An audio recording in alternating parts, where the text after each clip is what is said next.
एक छोटा सा रोडेंट और एक डेडली वायरस जो इंसान की लंग्स और किडनी को एक साथ फेल कर सकता है। आज हम बात करेंगे हंटा वायरस इन्फेक्शन के बारे में, जो अभी न्यू डिस्कस हो रहा है। क्या ये कोविड जितना डेंजरस है? कैसे स्प्रेड होता है? और इसकी मोर्टेलिटी रेट इतना हाई क्यों मानी जाती है? आइए समझते हैं इस डेडली रोडेंट बॉर्न वायरस का हिस्ट्री, ट्रांसमिशन और करंट स्टेटस के बारे में। जब कोरियन वॉर के टाइम सोल्जर में सीवियर फीवर और किडनी फेलियर के केसेस देखे गए, जिसे बाद में HFRS यानी haemorrhagic fever with renal syndrome के नाम से आइडेंटिफाई किया गया। 1978 में कोरिया में हांटा रिवर के पास पहली बार वायरस आइसोलेट हुआ और इसका नाम हांटान वायरस नाम दिया गया।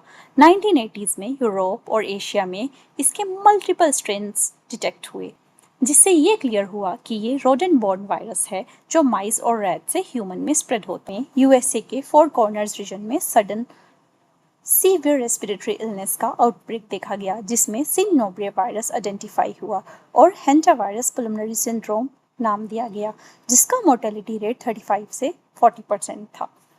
उसके बाद ग्लोबली रिसर्च स्टार्ट हुई और ये इस्टेब्लिश हुआ हर hantavirus strain specific rodent species से लिंक्ड होता है, जैसे striped field mouse, Norway rat और बैंक वॉले। आज के टाइम में एडवांस जीनोमिक सीक्वेंसिंग और मोलिकुलर टूल्स की हेल्प से इसके न्यू स्ट्रेन्स, ट्रांसमिशन पैटर्न और जूनोटिक स्पिलओवर के रिस्क को स्टडी किया जा रहा है।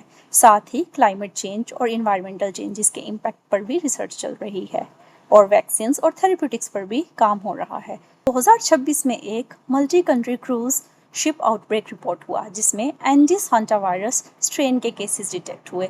10 से 13 कंफर्म केसेस और कुछ डेथ्स रिपोर्ट की गई, जिसके बाद इंटरनेशनल लेवल पर क्वारंटीन, कॉन्टैक्ट ट्रेसिंग और स्ट्रिक्ट सर्विलियंस मेजर इंप्लीमेंट किए गए। सवाल है, क्या हंटा वायरस कोविड के जैसे इतना बड़ा पेंडेमिक कॉज कर सकता है? Hantavirus infection mainly infected rodents के यूरिन, फीसिस और सलाइवा के एरोजोल पार्टिकल्स इनहेल करने से ह्यूमंस में स्प्रेड होता है।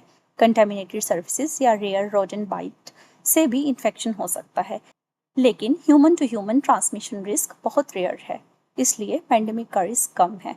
इसलिए रोडेंट एक्सपोजर और रेस्पिरेटरी हाइजीन दोनों को इग्नोर नहीं करना चाहिए। अवेयरनेस ही प्रोटेक्शन है। धन्यवाद।